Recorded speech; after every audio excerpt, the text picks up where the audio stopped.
thêm dầu vào lửa đi. Ok, let's go DJ boy.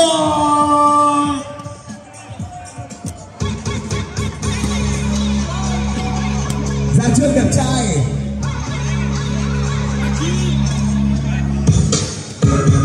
B-boy trước. Mỗi B-boy chúng ta sẽ có 2 lần. Mỗi B-boy 2 lần. Đang quyết à? Đang đấy.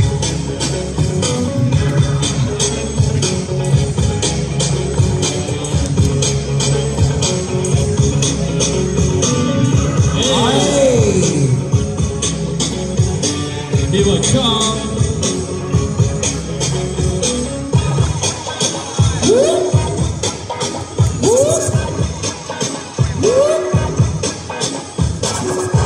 Here we are.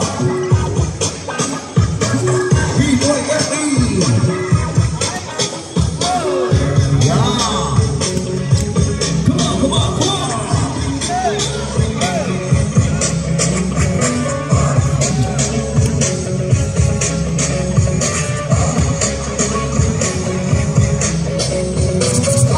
Nice.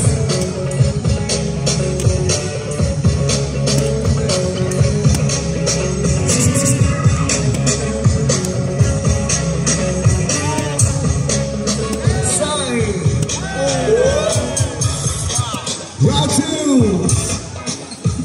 B-boy top.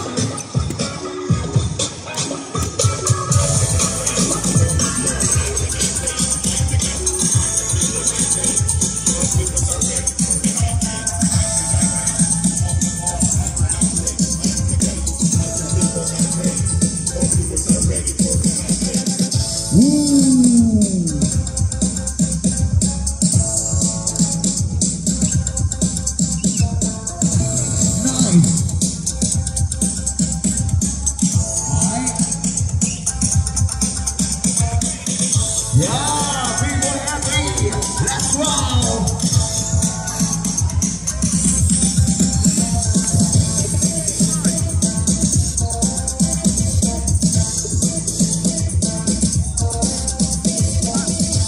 Say,